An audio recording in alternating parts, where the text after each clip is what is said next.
Era la madrugada del 27 de abril de 2022. La oscuridad sobre la inmensa planta de cementos Cruz Azul en Hidalgo se rasgó no por el rugido familiar de los hornos rotatorios, sino por el estruendo de los disparos. Decenas de autobuses cargados con grupos de choque fuertemente armados irrumpieron en las instalaciones. Obreros que llevaban décadas trabajando hombro a hombro se enfrentaron en una batalla campal a muerte. Cuando el humo de los vehículos calcinados se disipó y amaneció sobre el asfalto ensangrentado, 8 cuerpos sin vida yacían esparcidos entre la maquinaria industrial. Era un final dantesco e impensable para un lugar sagrado. Durante casi un siglo, la antigua fábrica de Yaso no fue solo una planta cementera, fue el corazón de la ciudad cooperativa. Una utopía perfecta y autosuficiente, donde miles de familias obreras construyeron sus propios hospitales, escuelas de primer nivel y fundaron, desde cero, uno de los imperios deportivos más ricos y legendarios de América Latina. Poseían el control absoluto de una industria multimillonaria, pero esa hermandad de cemento fue devorada por un monstruo silencioso: la codicia. ¿Cómo fue que el experimento obrero más brillante y exitoso de la historia de México terminó ahogado en una red internacional de lavado de dinero, cuentas en paraísos fiscales y un derramamiento de sangre fratricida? Acompáñanos a desenterrar los secretos ocultos detrás de las barricadas y los hornos apagados de Yaso, y descubre la oscura, violenta y trágica caída del Imperio Cruz Azul. El árido y silencioso paisaje del estado de Hidalgo, en el centro de México, escondía bajo su superficie reseca un tesoro que no brillaba como el oro, pero que sería igual de valioso para una nación que se encontraba en la antesala de la modernidad industrial. En el año 1881, un empresario inglés llamado Henry Gibbon, con una vista aguda para los negocios y la geología, cabalgaba por la polvorienta región de Yaso. Lo que Gibbon observó en el horizonte no fue una tierra estéril, sino yacimientos masivos y vírgenes de piedra caliza y arcilla. Era la materia prima perfecta, el ADN puro del progreso, el cemento. Movido por la ambición de la revolución industrial que transformaba el mundo, Gibbon fundó la compañía manufacturera de cemento Portland, la Cruz Azul. La tarea de construir una industria pesada en medio del semidesierto mexicano fue titánica.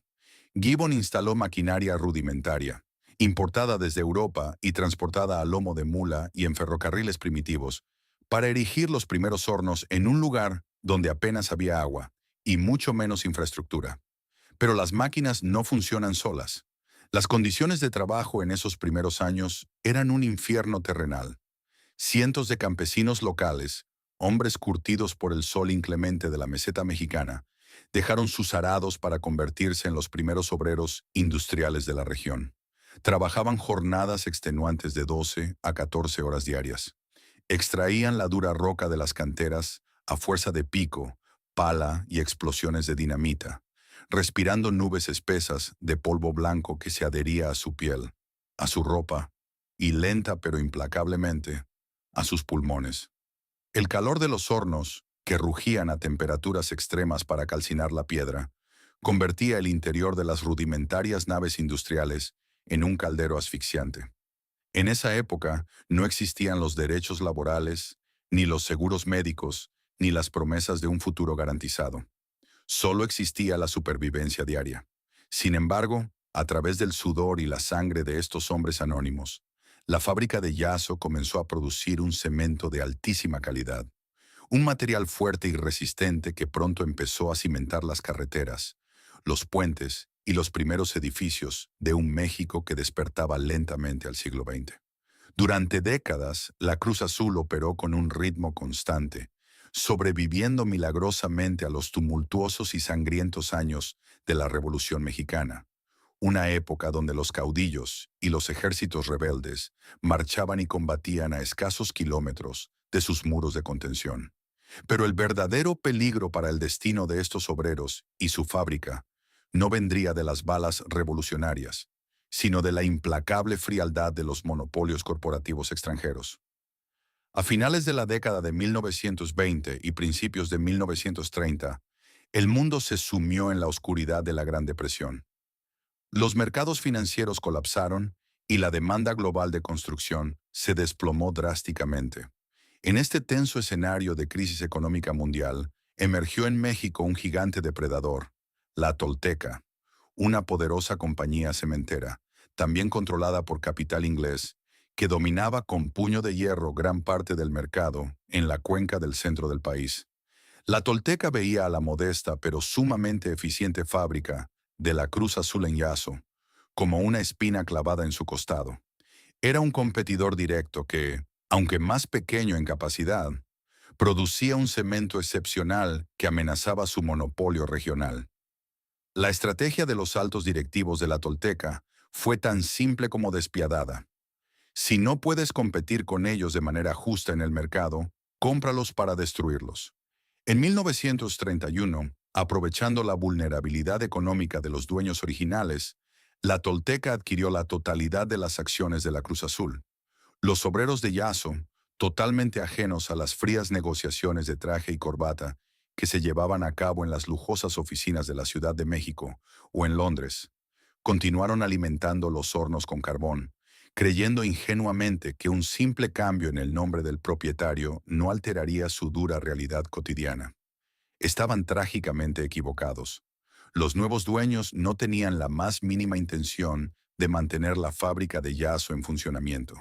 Su plan maestro corporativo era el desmantelamiento total y absoluto.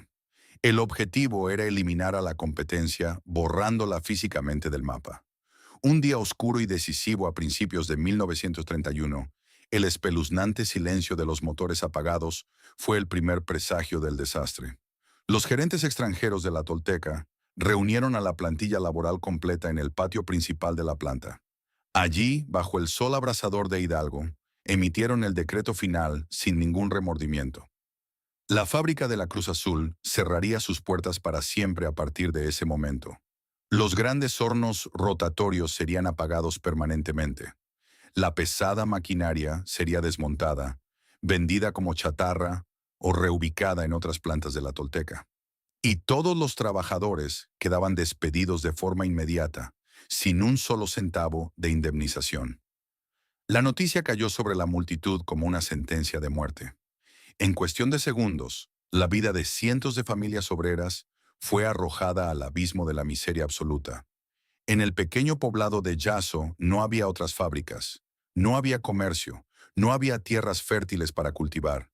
El implacable desierto no ofrecía segundas oportunidades ni refugio, solo polvo, viento y hambre. Hombres fuertes y rudos, que habían entregado su juventud, su fuerza y su salud a la empresa, cayeron de rodillas llorando de desesperación. Sabían con certeza que, sin la fábrica, sus hijos morirían de inanición en cuestión de semanas. Para empeorar el panorama, la empresa extranjera, en un último y sádico acto de crueldad burocrática, les dio un ultimátum de pocos días para abandonar las paupérrimas viviendas de la compañía.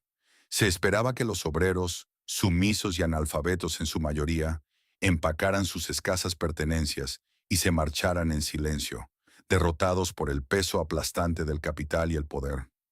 La Tolteca había calculado todo en sus libros de contabilidad, excepto un factor humano fundamental, una fuerza inmensurable que las matemáticas no pueden prever. La desesperación engendra una valentía inquebrantable. Frente al abismo oscuro de la muerte y el olvido, un grupo de trabajadores se miró a los ojos. En su interior, el miedo paralizante se transformó rápidamente en una rabia volcánica. No iban a permitir que unos ejecutivos sentados en escritorios a miles de kilómetros de distancia destruyeran sus vidas y apagaran el fuego de sus hornos. Si iban a morir en el desierto, lo harían luchando con las herramientas en la mano, por la única cosa en el mundo que sentían verdaderamente suya, la fábrica que ellos mismos, con su sangre y su sudor, habían construido. La semilla de la rebelión más grande en la historia industrial de México acababa de ser plantada en la tierra seca de Yaso. La desesperación es a menudo un combustible mucho más potente y peligroso que el carbón que alimentaba los hornos industriales. En las polvorientas y áridas calles de Yaso, el pánico inicial que paralizó a la comunidad tras el frío anuncio de cierre de la Tolteca no tardó en mutar. Las lágrimas de las madres que imaginaban a sus hijos muriendo de hambre se secaron rápidamente para dar paso a una asamblea permanente de profunda y fiera indignación. Los obreros, hombres de manos agrietadas como la tierra que pisaban y rostros curtidos por años de exposición al calor extremo, comprendieron una verdad brutal. Acatar en silencio las órdenes de los ejecutivos extranjeros equivalía a firmar su propio suicidio colectivo. No tenían grandes ahorros en los bancos, no contaban con el respaldo de abogados de renombre, ni poseían influencia política en las altas esferas del poder en la Ciudad de México o en Londres. Sin embargo, poseían algo que las inmaculadas hojas de cálculo de los monopolios no podían cuantificar. El conocimiento absoluto y táctil de cada engranaje, cada horno rotatorio, cada trituradora y cada polea de la fábrica. Eran ellos, los peones anónimos, manchados de grasa y caliza, y no los gerentes de traje a la medida, quienes realmente sabían cómo arrancar el cemento de las entrañas de la tierra. La tensión contenida finalmente estalló. En un acto de valentía sin precedentes que desafiaba no solo a un monopolio corporativo internacional, sino a las leyes inquebrantables de la lógica capitalista de la época, los trabajadores se atrincheraron y se negaron rotundamente a desalojar las instalaciones industriales. Con un simple trozo de tela teñido de rebeldía, alzaron la histórica bandera rojinegra de huelga, atándola firmemente a las rejas de la imponente puerta principal de la planta para que ondeara violentamente con el viento del desierto. Era una declaración de guerra abierta y frontal. Las demandas eran innegociables. Exigían el pago íntegro de sus indemnizaciones dictadas por ley, o en su defecto, reclamaban el control total de los medios de producción para cobrarse la inmensa deuda que la empresa tenía con sus vidas. La lucha que siguió, tanto en el terreno físico de las calles como en el burocrático, fue brutal y desgastante. Durante largos meses de agonía, las familias soportaron el hambre constante, el asedio económico y las continuas amenazas de represión armada. La Tolteca intentó por todos los medios quebrar su espíritu, cortando las líneas de suministros básicos, bloqueando cualquier intento de negociación y presionando a las autoridades locales para que enviaran a la fuerza pública a desalojarlos a punta de fusil. Sin embargo, el destino y el reloj histórico intervinieron a favor de los marginados. México todavía respiraba la pólvora, la sangre y los profundos ideales sociales de su reciente revolución. El gobernador del estado de Hidalgo, un hombre simpatizante de las causas agrarias y obreras, y posteriormente el propio gobierno federal, fijaron su mirada en el pequeño poblado de Jasso. En la obstinada resistencia de estos hombres, no vieron un simple conflicto laboral aislado, sino un símbolo vivo y vibrante de la soberanía nacional combatiendo al imperialismo económico extranjero. Tras 14 meses de una batalla jurídica extenuante y casi imposible en los tribunales, el fallo emitido por las autoridades laborales fue histórico e irrepetible. El gobierno dictaminó que, ante la negativa sistemática y la supuesta incapacidad financiera de la Tolteca para pagar las justas liquidaciones por un cierre que fue considerado injustificado y malicioso, la fábrica completa, abarcando sus valiosos terrenos, su monumental maquinaria pesada, sus edificios y las ricas minas de piedra caliza, pasaría a ser propiedad absoluta e irrevocable de los trabajadores. El 2 de noviembre de 1931, el sueño que parecía inalcanzable se cristalizó en la realidad legal. 192 obreros, los valientes fundadores, firmaron con manos gruesas y temblorosas el acta constitutiva que daba a luz a la cooperativa manufacturera de cemento Portland, la Cruz Azul S. Morsen L. En un instante jurídico, habían dejado de ser peones explotados y desechables.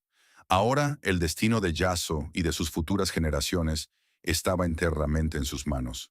Pero la inmensa euforia de la victoria legal en los tribunales capitalinos fue efímera, opacada casi de inmediato por la sombría realidad y el inicio del verdadero calvario.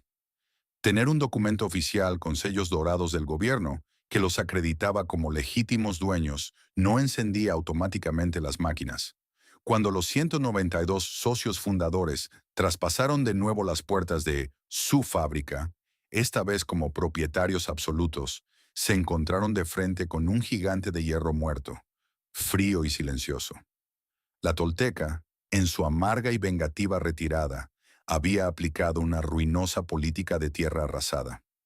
Los ingenieros extranjeros habían saboteado deliberadamente equipos vitales, retirado piezas mecánicas clave que eran imposibles de conseguir en México, y dejado las arcas financieras de la empresa completamente vacías.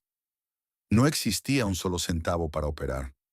No había capital para comprar el vital carbón que requerían los hornos, ni dinamita para explotar las canteras de piedra, ni refacciones básicas, y mucho menos fondos para pagar un modesto salario a los nuevos dueños. El riesgo que asumían al intentar revivir aquel monstruo industrial era monumental, casi suicida.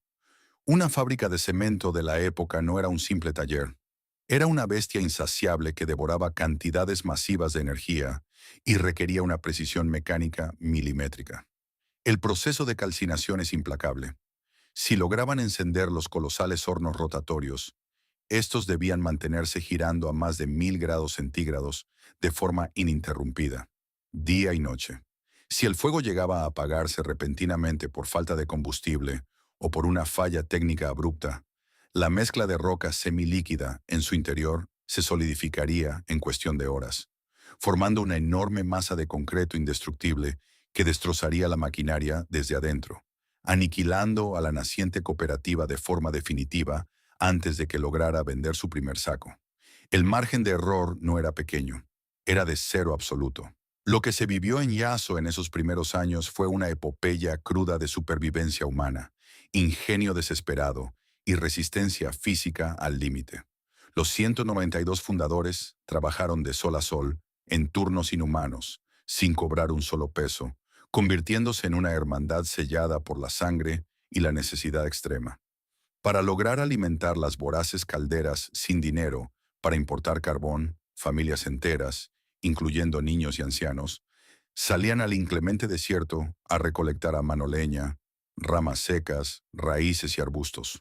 Las mujeres de la comunidad se organizaron en disciplinadas brigadas de apoyo, montando ollas comunitarias en los patios polvorientos de la fábrica, racionando escasos puñados de frijoles y tortillas de maíz, para mantener en pie a los hombres que llevaban el peso del mundo sobre sus hombros.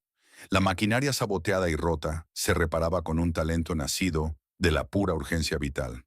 Los obreros fundían piezas improvisadas en talleres rudimentarios, utilizando restos de chatarra, alambre y herramientas hechizas moldeadas por ellos mismos.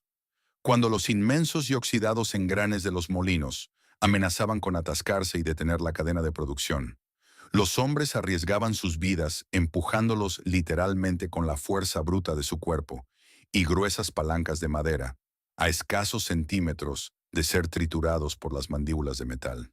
El nivel de sacrificio personal era aterrador.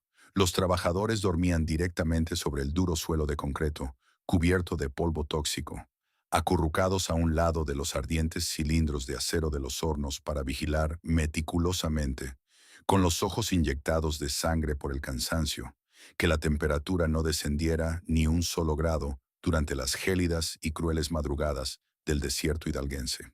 El ruido mecánico, estridente y ensordecedor de los molinos de piedra triturando la roca se convirtió en su única música de cuna, y la nube constante de polvo blanco que inundaba sus pulmones era su única cobija.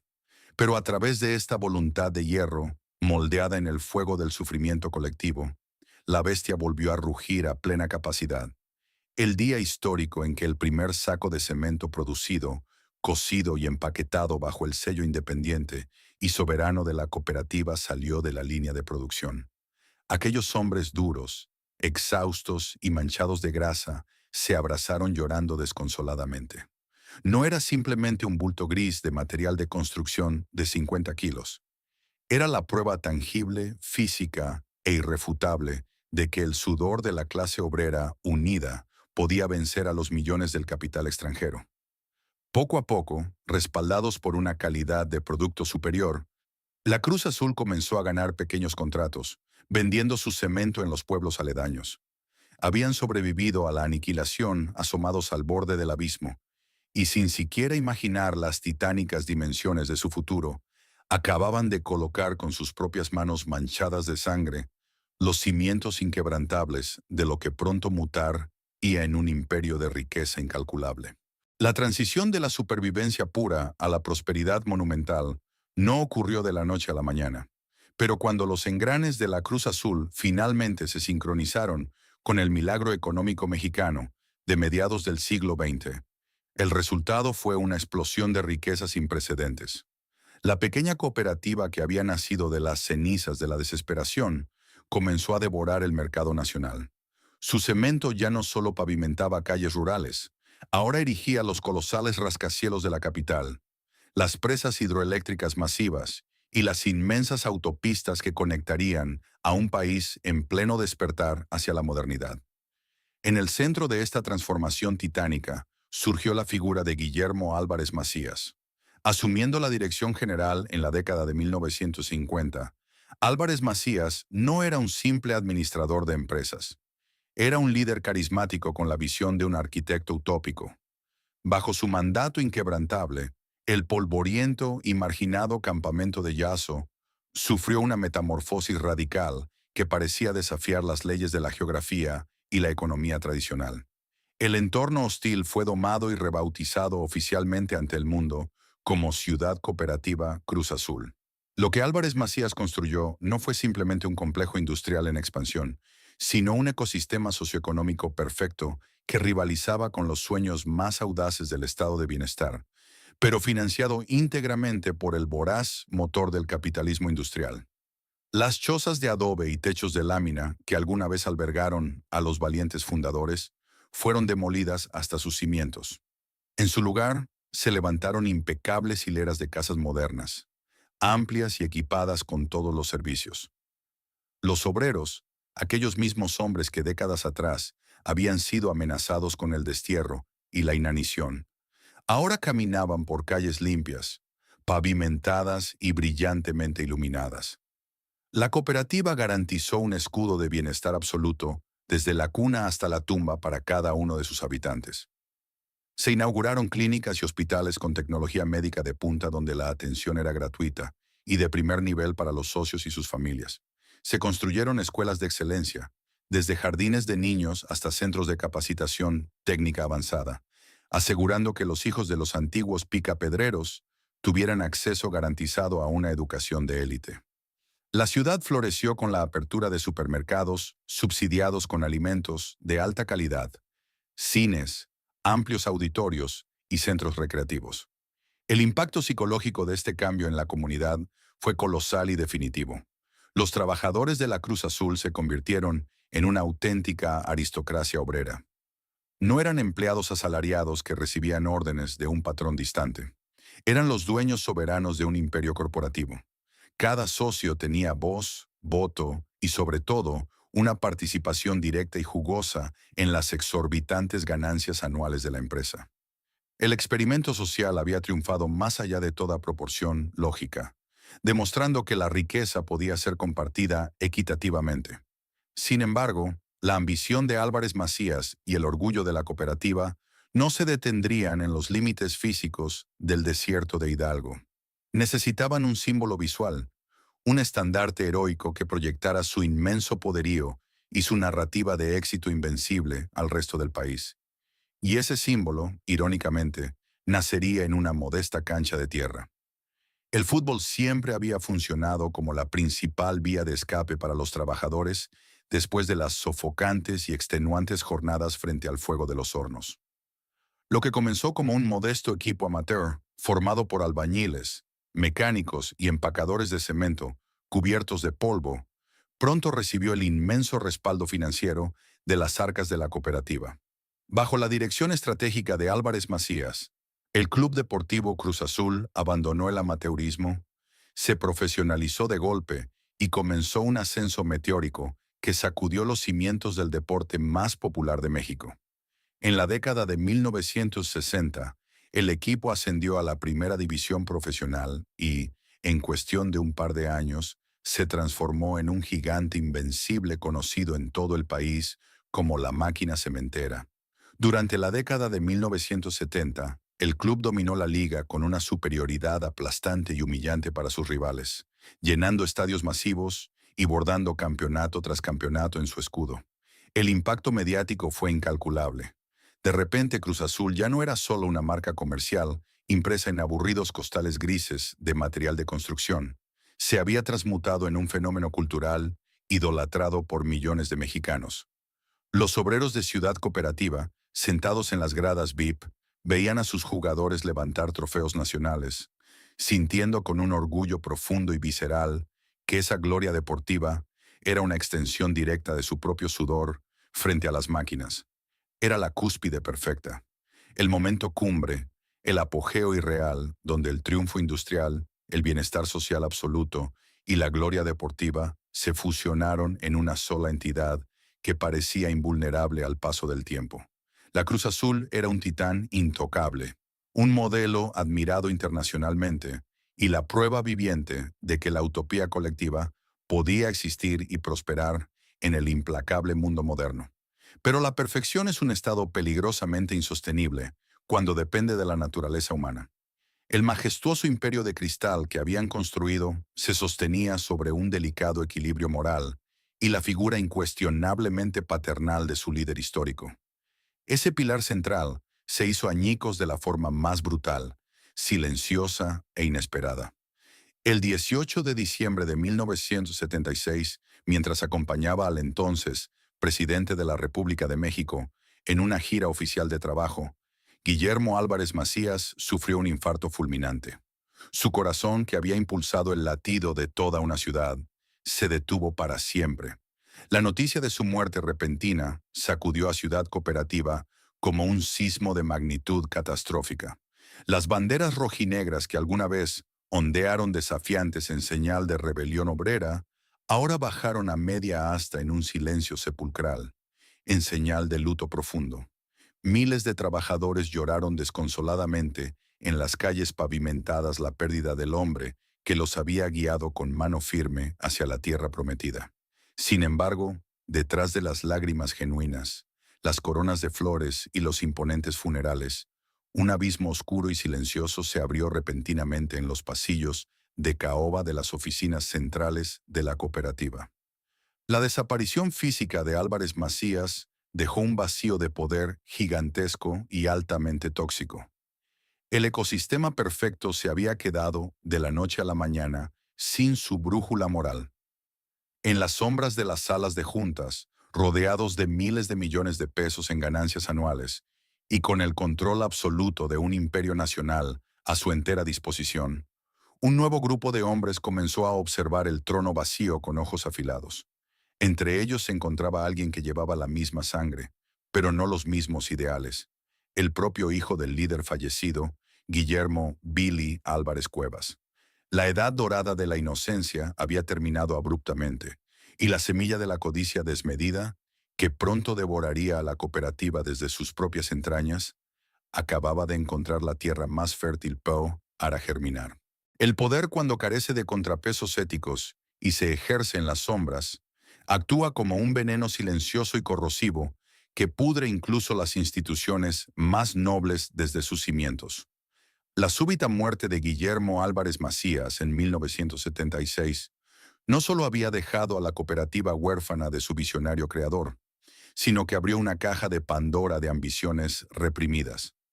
Tras una década de incertidumbre, reacomodos políticos y feroces luchas internas por el control de la inmensa riqueza generada, la balanza de hierro se inclinó definitivamente a finales de la década de 1980 hacia el heredero del apellido histórico, Guillermo Billy Álvarez Cuevas. Ascendiendo a la dirección general en 1988, Billy heredó mucho más que una fábrica de cemento. Tomó las riendas de un imperio económico monumental, una maquinaria perfecta e imparable de imprimir dinero que fluía a raudales desde las canteras de Hidalgo hasta las taquillas del imponente Estadio Azteca en la capital del país. Pero a diferencia de su padre, cuyo liderazgo carismático se había forjado caminando con botas de trabajo entre el polvo calizo de las trituradoras, escuchando de primera mano las necesidades vitales de los obreros y construyendo una utopía compartida, la visión del joven Álvarez Cuevas había sido moldeada exclusivamente en los fríos, calculadores y estériles pasillos del poder corporativo moderno. Para la nueva cúpula, la ideología cooperativista no era un principio sagrado, sino un obstáculo administrativo. Con la consolidación de la nueva administración, la naturaleza misma, el ADN de la Cruz Azul, comenzó a mutar monstruosamente. La cooperativa, concebida en la trinchera de 1931 como un sistema puro y radicalmente horizontal, donde la voz y el voto del peón más humilde valían exactamente lo mismo en la balanza que la del director general, se fue transformando de manera lenta, pero implacable, en una monarquía absolutista disfrazada con trajes a la medida y lenguaje legal. En los primeros años de su prolongado mandato, los cambios fueron sutiles, dosis calculadas de control, casi imperceptibles para una base trabajadora que aún confiaba ciegamente en el aura de santidad que rodeaba al apellido Álvarez. Sin embargo, los engranes del autoritarismo comenzaron a girar. Se crearon de la noche a la mañana nuevos puestos directivos de élite, asignados no por mérito ni antigüedad en los hornos, sino por lealtad absoluta al nuevo líder. Estos funcionarios gozaban de salarios y bonos estratosféricos, alejados por completo y de manera insultante de los austeros tabuladores históricos que habían regido a la cooperativa. Billy Álvarez se blindó. Se rodeó de un pequeño, hermético y letal círculo de abogados corporativos, asesores financieros externos y contadores que no tenían la más mínima conexión emocional ni histórica con el sudor, la sangre y las lágrimas derramadas en las fábricas. El verdadero y definitivo asalto al poder democrático se materializó en el corazón mismo del sistema. Las asambleas generales, el órgano supremo y sagrado, donde los socios debían decidir el destino colectivo de la empresa. Lo que en las décadas pasadas eran foros vibrantes de debate abierto, transparente y apasionado en las plazas de Ciudad Cooperativa, pronto se convirtieron en siniestros teatros meticulosamente orquestados desde la Ciudad de México. La libertad de expresión fue estrangulada mecánicamente. En las sesiones, los micrófonos de los socios que se atrevían a cuestionar los informes financieros se apagaban selectivamente por fallas técnicas. Las votaciones a mano alzada, antes un símbolo de honor y confianza mutua, comenzaron a realizarse bajo la mirada amenazante y fija de decenas de guardias de seguridad privada armados, contratados explícitamente por la dirección para infundir pánico. Mediante una ingeniería legal oscura y asambleas manipuladas, los estatutos fundacionales fueron modificados sistemáticamente para concentrar facultades extraordinarias, casi dictatoriales, en la figura única del director general. Billy Álvarez ya no rendía cuentas a la asamblea, las exigía. La Hermandad Obrera de Cemento, que había doblegado al poderoso imperialismo extranjero medio siglo atrás, ahora estaba siendo sometida, encadenada y amordazada por uno de los suyos. A medida que la década de 1990 llegaba a su fin y el nuevo milenio despuntaba, la disidencia en la Cruz Azul dejó de ser un derecho fundamental para convertirse en un delito de alta traición, castigado con el destierro absoluto y la ruina personal. El miedo, un fantasma oscuro que había sido desterrado valientemente de Yaso tras la rebelión de 1931, regresó con una fuerza abrumadora para instalarse en las salas de las casas, en las clínicas y en los ruidosos comedores de la fábrica. Los obreros comenzaron a bajar la voz, mirando nerviosos sobre sus hombros antes de hablar. La desconfianza, el peor veneno para una cooperativa, infectó a la comunidad entera. Los vecinos espiaban a los vecinos, las familias se fracturaron, temiendo que cualquier comentario crítico, cualquier duda sobre las cifras millonarias del equipo de fútbol o las cuentas de la cementera, llegara a oídos de los altos mandos y de sus letales redes de informantes. La maquinaria represiva de la nueva administración operaba con una eficacia escalofriante.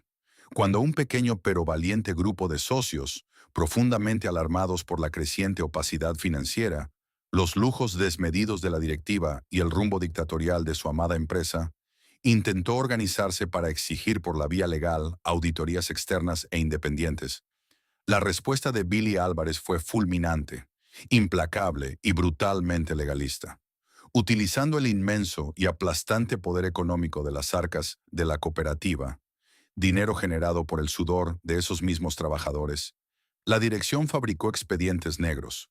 Lanzaron feroces acusaciones de sabotaje industrial, difamación, fraude e incluso robo contra las voces disidentes. A través de tribunales amañados internamente y comprando la lealtad de la mayoría, con sobornos millonarios disfrazados de bonos de productividad, la cúpula logró la exclusión oficial e irrevocable de decenas de cooperativistas íntegros. Pero en el microcosmos totalitario de Ciudad Cooperativa, la exclusión no significaba simplemente perder un puesto de trabajo. Significaba la aniquilación civil, económica y social completa. La crueldad del castigo era insoportable. A los expulsados se les congelaban y vaciaban sus cuentas bancarias y fondos de ahorro de la noche a la mañana, dejándolos en la inopia absoluta. Se les negaba violentamente el acceso a los hospitales y clínicas de la empresa, cancelando tratamientos médicos en curso. Sus hijos, sin previo aviso, eran expulsados con humillación de las aulas de las escuelas, que sus propios abuelos habían ayudado a edificar piedra por piedra con sus cuotas. La tensión emocional en las calles de la ciudad alcanzó niveles desgarradores y traumáticos cuando las fuerzas de seguridad privada comenzaron a ejecutar los desalojos físicos. Algunos de los viejos fundadores aún vivos, o sus descendientes directos, los herederos de la sangre de aquellos valientes 192 hombres que habían dormido abrazados a los hornos ardientes en el gélido invierno de 1931, para salvar la maquinaria del sabotaje inglés, fueron arrastrados por la fuerza policial fuera de las instalaciones de la planta. Fueron arrojados a la calle de asfalto como criminales peligrosos, exiliados para siempre de la misma ciudad que llevaba su herencia en cada centímetro de concreto. Aquellos hombres y mujeres se quedaron de pie, observando desde el otro lado de las pesadas vallas de seguridad de acero, con el rostro bañado en lágrimas de rabia y absoluta impotencia, cómo sus credenciales de identidad eran trituradas y sus apellidos históricamente borrados, tachados de los registros y de la historia oficial de la institución. La Cruz Azul se había transmutado con éxito en un estado policial corporativo inexpugnable. Mientras los directivos de cuello blanco volaban en helicópteros privados de lujo sobre las altas chimeneas humeantes de Jaso, aterrizando en helipuertos exclusivos para no pisar el mismo polvo que los obreros, en tierra una base de miles de trabajadores, anestesiada por el terror paralizante y conformada por privilegios estrictamente condicionados a la obediencia ciega, agachaba la cabeza en silencio. La enfermedad del poder había metastatizado con éxito en cada rincón oscuro de la institución, demoliendo las defensas morales de la cooperativa y preparando meticulosamente el terreno para el inminente saqueo financiero más grande e impune de la historia industrial reciente de México. Mientras la dictadura interna se consolidaba con puño de hierro en las calles de Ciudad Cooperativa, sofocando cualquier intento de disidencia obrera, la fachada pública de la Cruz Azul seguía proyectando la imagen de un gigante invencible. Durante las décadas de los años 90 y los primeros 20 años del nuevo milenio, los inmensos hornos rotatorios de la planta de Yaso y sus fábricas hermanas nunca dejaron de rugir. Día y noche a más de 1500 grados centígrados, la maquinaria pesada devoraba montañas enteras de piedra caliza, escupiendo millones de toneladas de cemento que continuaban construyendo la infraestructura de un México en constante expansión. El dinero fluía hacia las arcas de la cooperativa en un torrente inagotable y masivo. Sin embargo, una paradoja perversa se estaba gestando en la oscuridad de las oficinas corporativas al sur de la Ciudad de México. La empresa producía más riqueza que nunca en su historia, pero esa riqueza se estaba evaporando silenciosamente ante los ojos vendados de sus verdaderos dueños. La cúpula directiva, liderada por Guillermo Billy Álvarez y su círculo más íntimo de operadores financieros y abogados, había perfeccionado un sistema de saqueo que no requería armas ni asaltos nocturnos. Era un cartel de cuello blanco, operando bajo la impecable y sagrada protección legal de la figura cooperativista.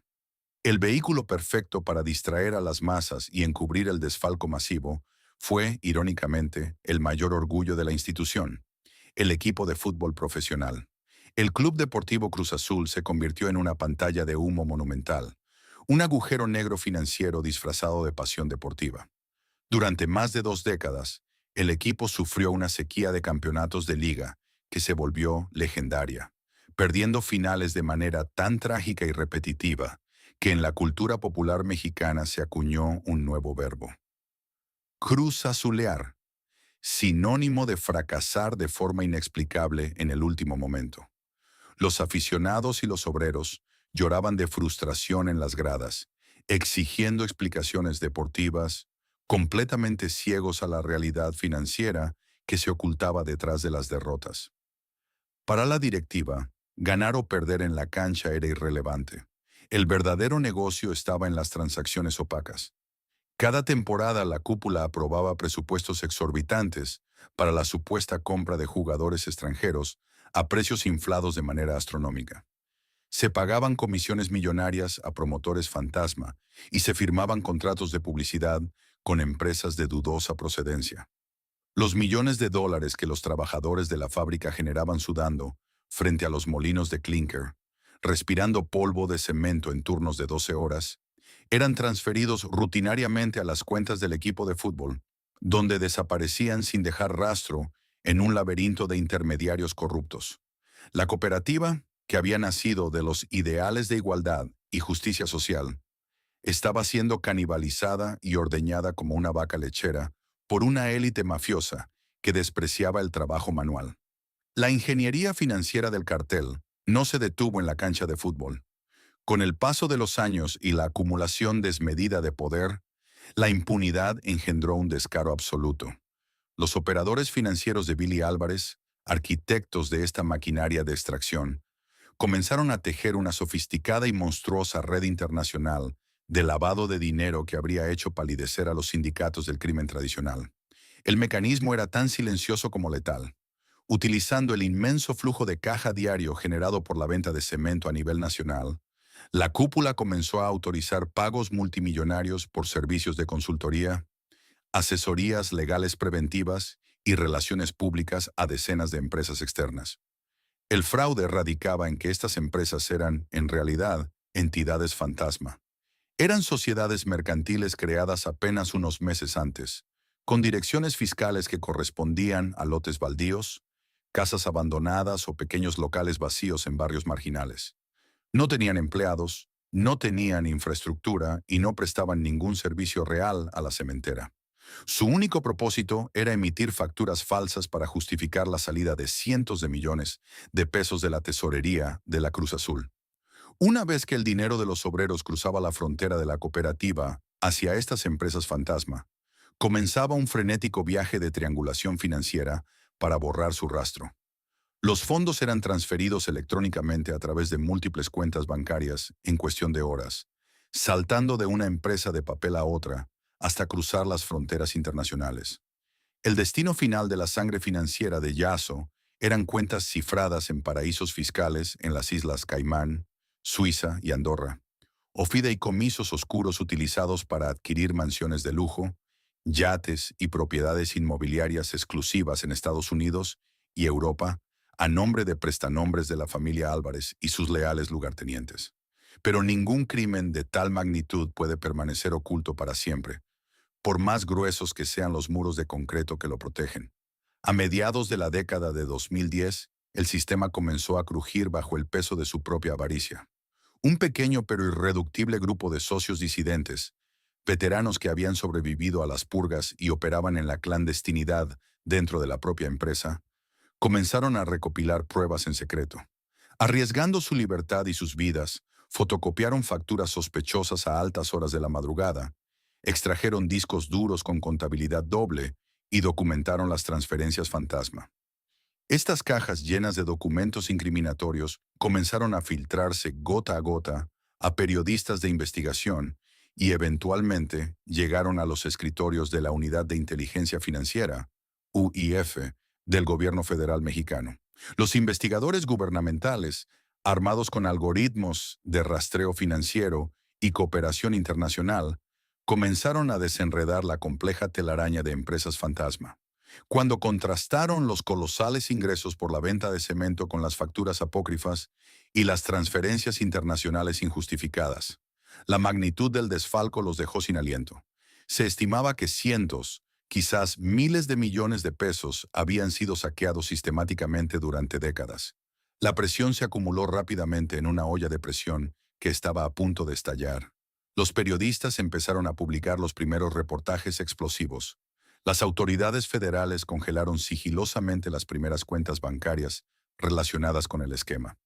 Dentro de las fábricas, el rumor de la gran traición corrió como un reguero de pólvora entre los trabajadores. El imperio de cristal y fútbol, sostenido durante décadas por la tiranía y la mentira corporativa, estaba a punto de enfrentarse a la fuerza más destructiva que jamás había conocido: la furia ciega de la justicia y la inminente caída de su faraón intocable. El peso de la verdad es una fuerza implacable que la burocracia y el dinero pueden retrasar, pero nunca detener por completo. En la primavera del año 2020, la tormenta perfecta que se había estado gestando en los oscuros despachos de la Unidad de Inteligencia Financiera finalmente se desató sobre el imperio de cristal de la Cruz Azul. El gobierno federal mexicano, armado con montañas de evidencias irrefutables sobre transferencias internacionales fantasma y lavado de dinero a niveles industriales, ejecutó su golpe maestro.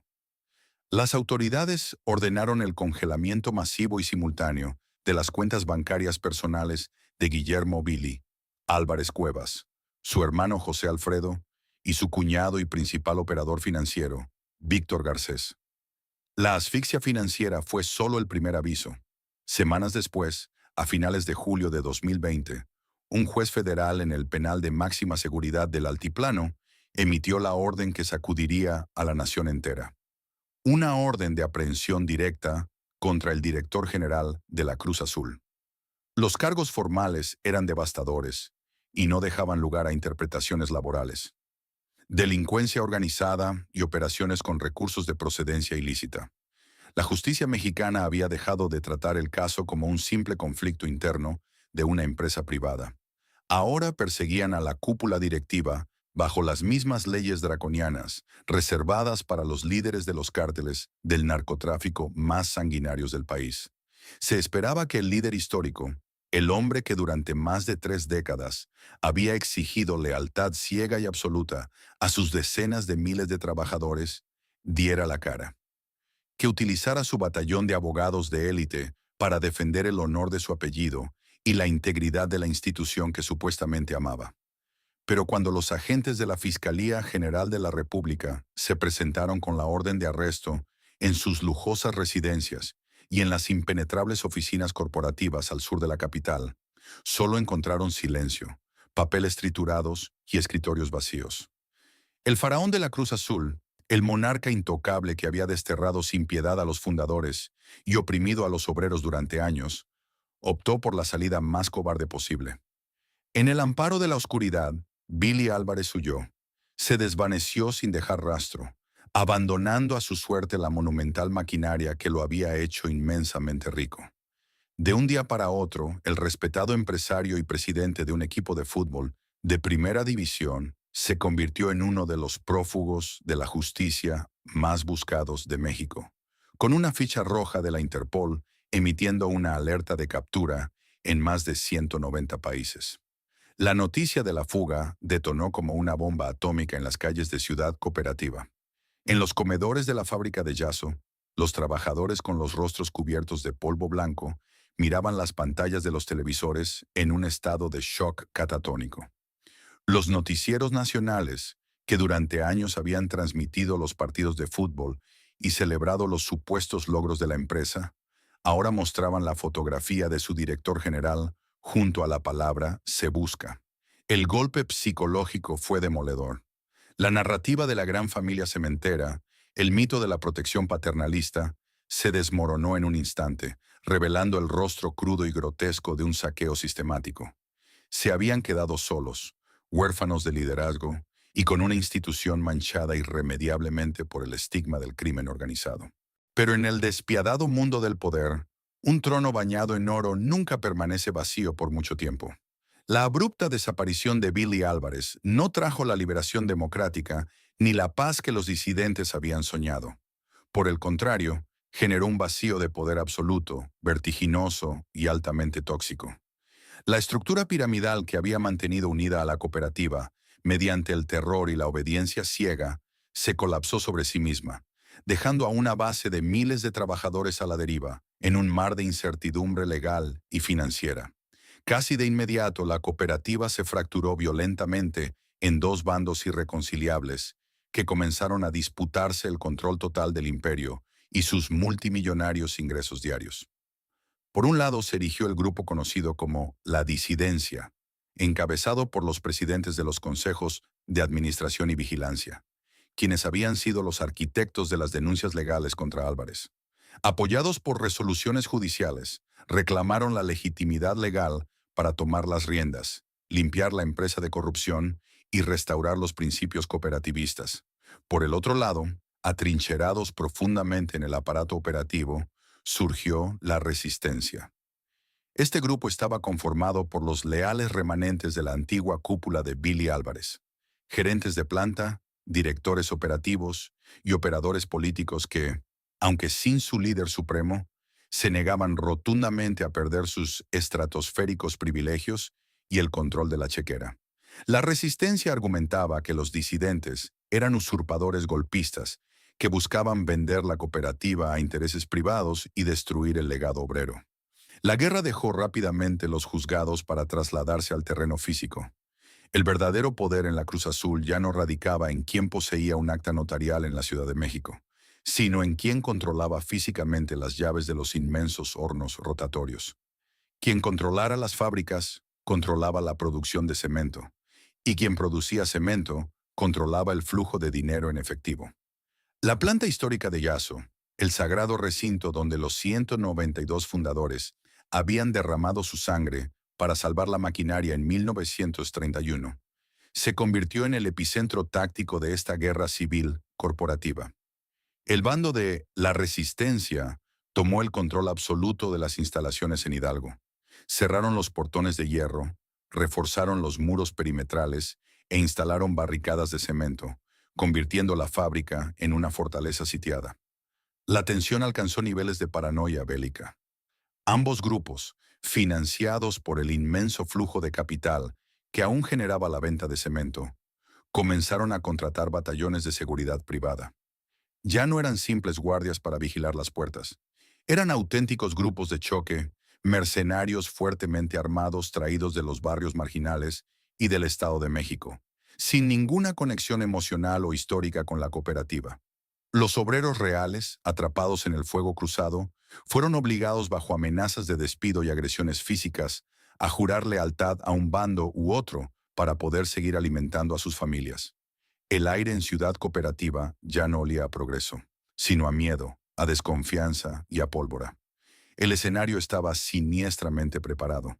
La mecha había sido encendida y solo era cuestión de tiempo para que el conflicto legal se transformara en un derramamiento de sangre físico que destruiría para siempre el corazón de la utopía cementera.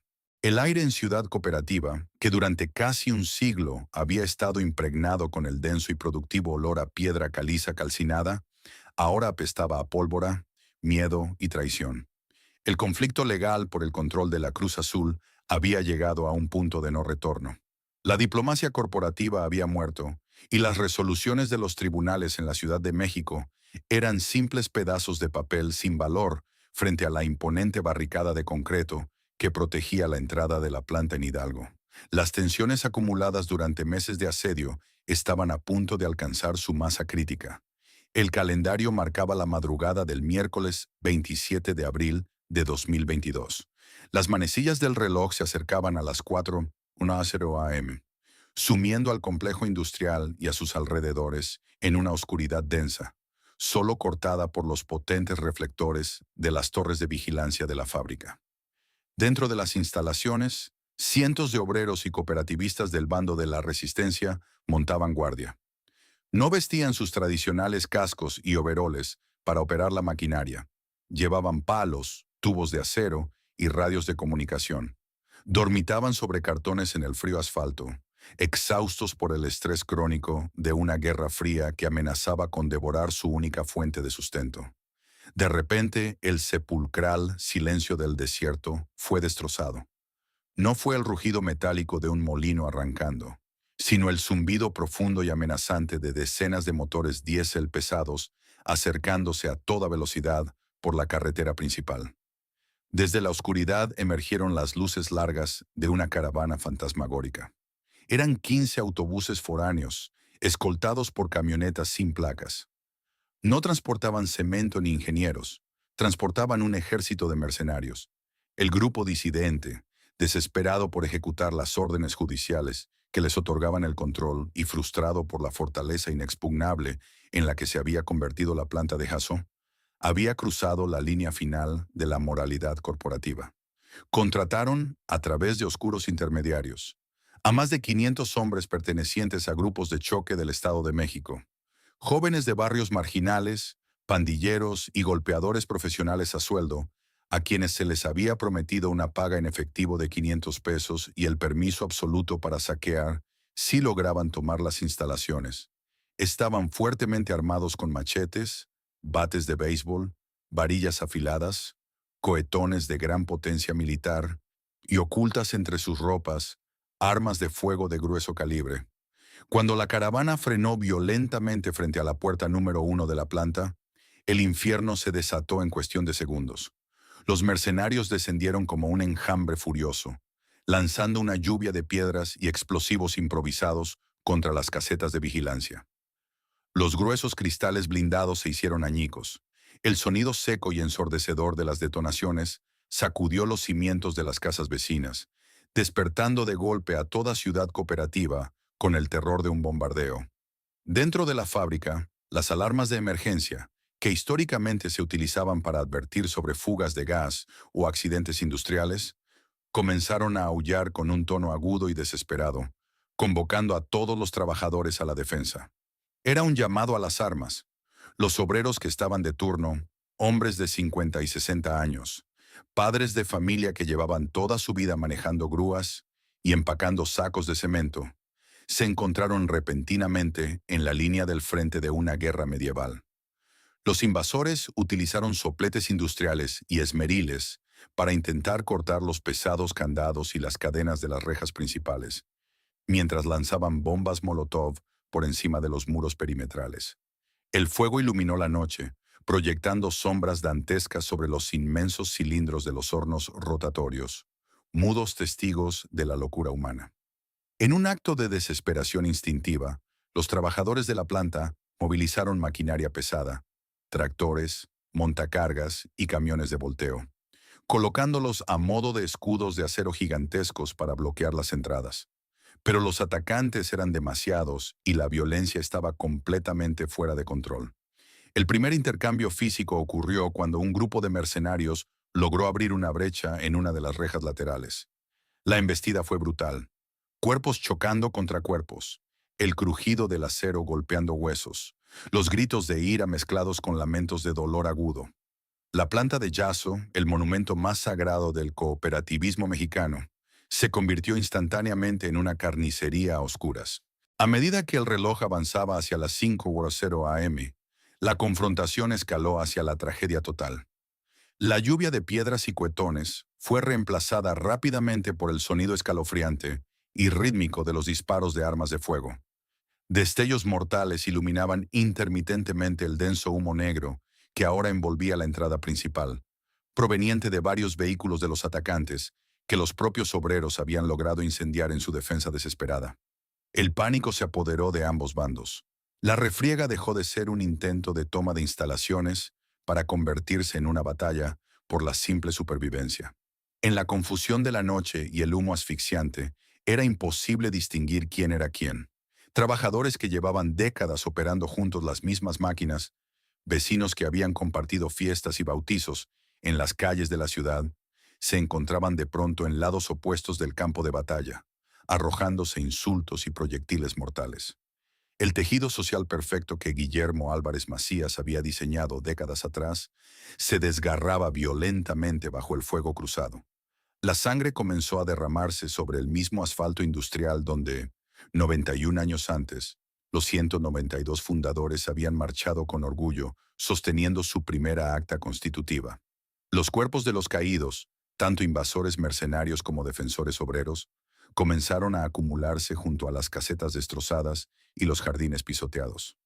Algunos murieron por impactos directos de bala, otros masacrados a golpes de tubos de acero o atropellados en el caos de los vehículos que intentaban maniobrar a ciegas en el estacionamiento en llamas. A las afueras de los muros, las esposas y los hijos de los trabajadores, despertados por las explosiones, corrían desesperados hacia la planta en pijama, llorando y gritando los nombres de sus familiares hacia el interior del complejo humeante, solo para ser repelidos por el calor del fuego y las balas perdidas. Las ambulancias de la Cruz Roja y las patrullas de la policía local permanecían estacionadas a 1 kilómetro de distancia, paralizadas por el miedo, incapaces e indispuestas a intervenir en una zona de guerra activa de tal magnitud. El Estado mexicano había abandonado a Yaso a su propia destrucción. Cuando los primeros rayos del sol de la mañana de primavera finalmente se abrieron paso a través de la densa capa de humo negro, el silencio que sobrevino fue aún más aterrador que las explosiones de la madrugada. Los mercenarios sobrevivientes, al darse cuenta de la masacre, habían huido despavoridos hacia el monte y la carretera, abandonando a sus muertos y heridos, y dejando atrás los esqueletos metálicos calcinados de sus autobuses. La escena iluminada por el amanecer era apocalíptica, una herida abierta en el corazón de la historia industrial de México. 8 cadáveres yacían esparcidos, grotescamente torcidos, en un radio de 100 metros alrededor de la puerta 1. Sus ropas estaban empapadas en sangre que se mezclaba con el polvo blanco del cemento y el aceite negro de los motores, formando un lodo fúnebre. Hubo además 12 heridos de gravedad extrema, trasladados de emergencia en bateas de camionetas particulares ante la ausencia inicial de servicios médicos, además de decenas de trabajadores con cortes profundos, huesos rotos y los ojos vacíos por el trauma psicológico incurable de haber matado para no morir. Pero el saldo de la batalla no se limitó a la pérdida de vidas humanas. Durante el clímax del asalto, los grupos de choque, en un acto de sabotaje directo y fulminante, habían atacado y destruido los inmensos transformadores de la subestación eléctrica principal. Un apagón catastrófico cortó el suministro de energía en seco. El rugido mecánico, el latido constante que había dado vida a la región durante casi un siglo, se detuvo abruptamente. Sin energía para mantener su rotación y temperatura, los colosales hornos cilíndricos comenzaron a enfriarse en medio del silencio sepulcral de la mañana. La mezcla de roca en su interior comenzaba a solidificarse, marcando no solo el final de la batalla física, sino la paralización técnica total del monstruo industrial. Aquellos hombres manchados de sangre, sudor y hollín, recargados contra las paredes baleadas, observaban con lágrimas en los ojos cómo la utopía moría frente a ellos. La cooperativa Cruz Azul, el milagro obrero que ninguna crisis económica ni monopolio extranjero había podido doblegar en 1931, había sido finalmente asesinada desde adentro por la codicia implacable de sus propios líderes. El amanecer del 28 de abril de 2022 trajo consigo una realidad cruda y antinatural que ninguna generación viva en Yaso había presenciado jamás. Un silencio sepulcral, espeso e inquietante. El corazón de Ciudad Cooperativa había dejado de latir. Sin el suministro eléctrico masivo que los transformadores saboteados proporcionaban durante el asalto, los colosales hornos rotatorios, que durante más de 90 años habían girado de forma ininterrumpida, quedaron completamente paralizados. En el vientre oscuro de los cilindros de acero, miles de toneladas de mezcla de piedra caliza y arcilla incandescente comenzaron a enfriarse lentamente. Al perder la temperatura, el material se solidificó hasta convertirse en una enorme masa de concreto indestructible que arruinaría la delicada maquinaria desde sus propias entrañas. Ese letargo mecánico no era simplemente una falla técnica transitoria. Era el certificado de defunción físico de la fábrica. El humo de los autobuses calcinados y las llantas quemadas finalmente se disipó con el viento del desierto, pero una densa niebla de miedo y paranoia se instaló de forma permanente sobre las calles pavimentadas de la comunidad. Lo que alguna vez fue el orgullo nacional y el pináculo del bienestar obrero en México se transformó, de la noche a la mañana, en una auténtica ciudad fantasma, una zona de exclusión bajo un estado de sitio permanente. Los accesos principales al poblado fueron bloqueados de manera agresiva con imponentes barricadas improvisadas, construidas con bloques de cemento, alambre de púas, varillas retorcidas y chatarra industrial. Grupos de hombres encapuchados, armados con radios de comunicación de corto alcance y tubos de acero, montaban guardia en cada esquina, escudriñando con desconfianza absoluta a cada vehículo y persona que intentaba entrar o salir. Yaso se había convertido en una prisión de máxima seguridad al aire libre para sus propios habitantes. La parálisis operativa de la planta detonó una catástrofe económica inmediata, silenciosa y devastadora. Al no producir ni un solo saco de cemento para su venta comercial, el flujo de capital multimillonario se detuvo en seco. De un día para otro, más de 1.500 trabajadores directos y varios miles de empleados indirectos dejaron de percibir sus salarios. No hubo liquidaciones legales, ni fondos de emergencia, ni una red de seguridad sindical que los protegiera. Las cuentas bancarias corporativas estaban congeladas por las autoridades federales debido a las investigaciones por lavado de dinero, y las cajas de ahorro locales, que alguna vez fueron el símbolo máximo de la prosperidad compartida de los socios, cerraron sus puertas indefinidamente con candados gruesos. La utopía social se desmoronó a una velocidad aterradora, revelando la inmensa fragilidad de un sistema que dependía de un solo motor. Las clínicas de salud, que otrora brindaban atención médica de primer nivel a cualquier hora del día sin costo alguno, se quedaron sin suministros, sin medicamentos esenciales y sin doctores. Las prestigiosas escuelas e institutos cerraron abruptamente, dejando aulas vacías, pupitres cubiertos de polvo y pasillos oscuros. Los supermercados subsidiados por la empresa exhibían estantes completamente vacíos.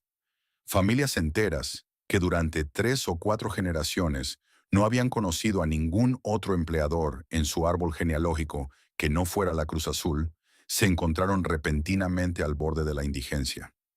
Fueron obligados a vender en mercados de segunda mano sus electrodomésticos, sus vehículos y sus pertenencias más preciadas simplemente para poder comprar raciones de comida básica en los pueblos vecinos. Pero el daño más profundo, el corte verdaderamente irreparable, no fue el económico, sino el psicológico y moral. La guerra civil corporativa había fracturado el tejido social de Yaso hasta dejarlo irreconocible. La hermandad obrera de cemento se disolvió en un mar de paranoia, acusaciones y odio visceral. Los vecinos que alguna vez compartieron la misma trinchera laboral, que celebraron juntos campeonatos de fútbol y bautizaron a los hijos del otro, ahora se miraban con un recelo mortal a través de las ventanas entornadas. Las familias se dividieron irremediablemente. Hermanos dejaron de hablarse, acusándose mutuamente de traición por simpatizar pasiva o activamente con la resistencia o con la disidencia. El terror a las represalias violentas y a los informantes silenció cualquier intento de diálogo pacífico. Las calles, antes llenas de niños jugando libremente y obreros charlando al finalizar su turno, ahora permanecían desiertas en cuanto caía el sol, bajo un toque de queda no escrito impuesto por el pánico crónico a un nuevo asalto armado en la oscuridad de la madrugada.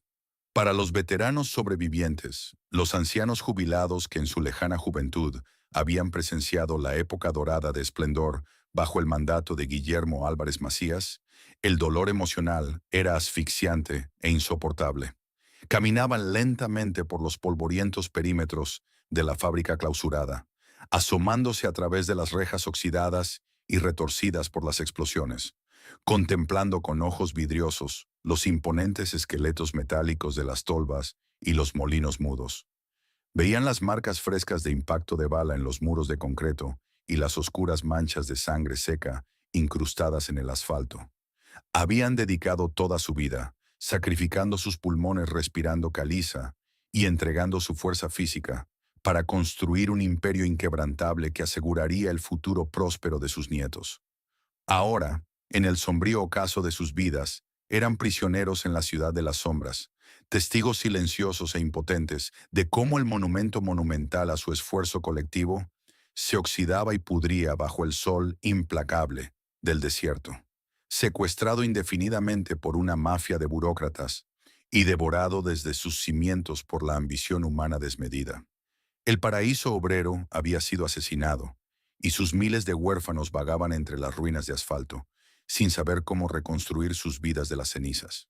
La naturaleza tiene una forma lenta pero implacable de reclamar aquello que la arrogancia humana abandona. Hoy, bajo el sol abrasador del estado de Hidalgo, las enredaderas salvajes y la maleza del desierto han comenzado a trepar por las inmensas columnas de concreto de la planta de Jaso. El óxido, ese devorador silencioso del progreso, se extiende como una plaga rojiza sobre los engranes paralizados, las tolvas vacías y las pesadas puertas de acero. La antigua fábrica de la Cruz Azul ya no es un motor palpitante de la industria nacional. Se ha transformado en un colosal monumento a la ruina, un gigantesco esqueleto industrial que se alza mudo contra el horizonte de ciudad cooperativa. Cuando los historiadores económicos y los expertos financieros intentan realizar la autopsia de esta caída monumental, se enfrentan a una paradoja que desafía las leyes convencionales del mercado. La Cruz Azul no fue destruida por una crisis económica global. No colapsó frente a la llegada de una nueva tecnología que volviera obsoleto su producto. Tampoco fue aniquilada por la feroz competencia de corporaciones multinacionales. La materia prima seguía siendo abundante. La demanda de cemento en el país nunca disminuyó, y la maquinaria, hasta su último aliento, funcionaba con una eficiencia milimétrica. La verdad detrás de su destrucción es mucho más antigua, oscura y profundamente trágica. La fábrica fue devorada por la codicia humana. La historia de esta cooperativa no es un simple caso de mala gestión administrativa. Es, en su esencia más pura, una desgarradora tragedia shakespeariana moderna.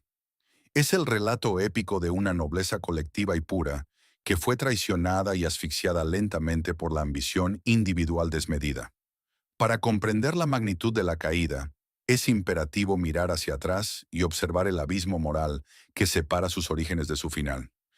En el crudo invierno de 1931, 192 hombres rudos, sin educación formal ni apellidos ilustres, armados únicamente con un coraje inquebrantable y el terror a morir de hambre, lograron lo que parecía matemáticamente imposible.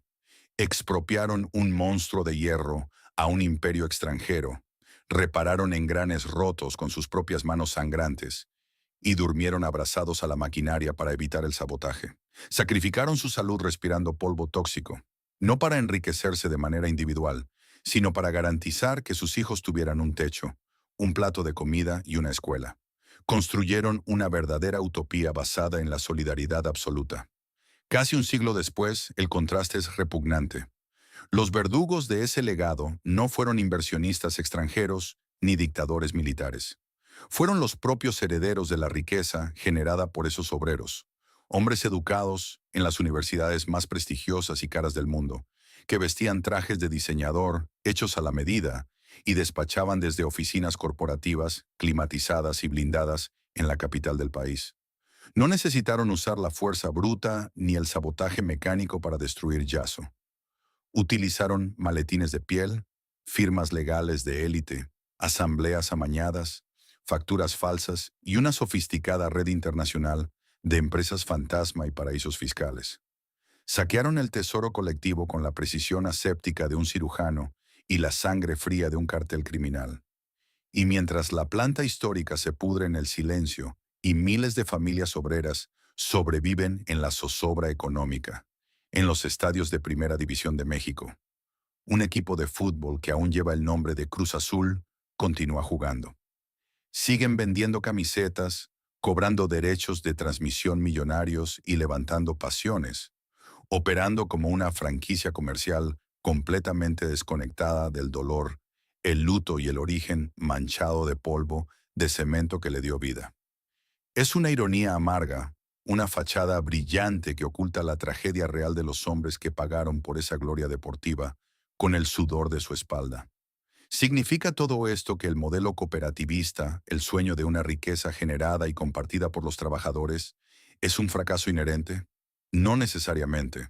Durante más de 50 años, la Cruz Azul fue la prueba viviente e irrefutable de que una empresa podía ser inmensamente rentable en las implacables aguas del capitalismo, mientras garantizaba un nivel de vida excepcional, educación médica y vivienda para cada uno de sus peones. Lo que fracasó en Hidalgo no fue la filosofía del cooperativismo ni la viabilidad del sistema. Lo que fracasó de manera rotunda y miserable fueron los hombres que juraron protegerlo. Las inmensas chimeneas apagadas de Ciudad Cooperativa ya no escupen humo blanco como símbolo del triunfo obrero. Hoy se alzan inmóviles hacia el cielo como gigantescas lápidas de concreto en un inmenso cementerio industrial. Son el epitafio de una utopía asesinada, un recordatorio sombrío, eterno y de advertencia para el mundo entero. Sin importar cuán gruesas sean las paredes de la industria, ni cuán nobles sean los ideales de sus fundadores, ninguna muralla de cemento es lo suficientemente alta ni lo suficientemente fuerte para mantener a salvo el alma humana de la corrupción y el deseo insaciable de poder. La historia de la antigua fábrica de Yaso y la oscura caída del Imperio Cruz Azul es mucho más que la crónica de una guerra corporativa o el colapso de una planta cementera. Es un espejo implacable que refleja la fragilidad de nuestras creaciones más nobles cuando se enfrentan al desgaste inevitable de la naturaleza humana. Durante décadas, este lugar fue el faro brillante de una utopía tangible. Demostró empíricamente que una industria pesada podía prosperar de manera espectacular sin aplastar a sus trabajadores, que el capital y el trabajo podían coexistir en un equilibrio casi perfecto que garantizaba salud, educación de excelencia y dignidad absoluta para miles de familias. Sin embargo, las ruinas de asfalto y acero que hoy observamos bajo el sol ardiente de Hidalgo nos dejan una lección profunda e inquietante sobre el poder. Los sistemas y los modelos de negocio no fallan por sí solos. Son corrompidos lentamente por quienes tienen el deber sagrado de protegerlos. La cooperativa no fue destruida por fuerzas del mercado externo, ni por la globalización, ni por la falta de demanda de sus materiales. Fue asfixiada desde adentro por la arrogancia, el nepotismo y una codicia criminal que olvidó por completo el sudor manchado de polvo de sus propios fundadores. Los 192 pioneros que salvaron los hornos del sabotaje en 1931 entendían perfectamente que la verdadera riqueza residía en la supervivencia de la comunidad. Sus herederos, de cuello blanco, en cambio, confundieron el bienestar colectivo con cifras en una cuenta bancaria secreta en un paraíso fiscal. Hoy, los colosales molinos rotatorios están fríos y apagados, pero el eco de su historia sigue resonando con fuerza. Nos advierte que ninguna institución, por muy justa, inquebrantable y exitosa que parezca en su superficie, está a salvo si permitimos que el control absoluto se concentre en las sombras, sin transparencia ni rendición de cuentas. El cemento puede construir las infraestructuras más sólidas del mundo, pero aún no existe un material capaz de soportar el peso destructivo de la avaricia desmedida. Si este recorrido por los escombros y las sombras de Ciudad Cooperativa te ha hecho reflexionar sobre la historia industrial, la fragilidad del éxito y los límites de la ambición humana, te invitamos a suscribirte al canal y darle me gusta a este video. Déjanos tu opinión en la caja de comentarios. ¿Crees que el sueño de una riqueza verdaderamente justa y compartida sigue siendo posible en el mundo moderno? ¿O la tragedia de Cruz Azul demuestra que toda utopía está inevitablemente condenada a fracasar? Tu voz es fundamental para seguir desenterrando las verdades ocultas de nuestro pasado. Gracias por acompañarnos y nos vemos en el próximo documental.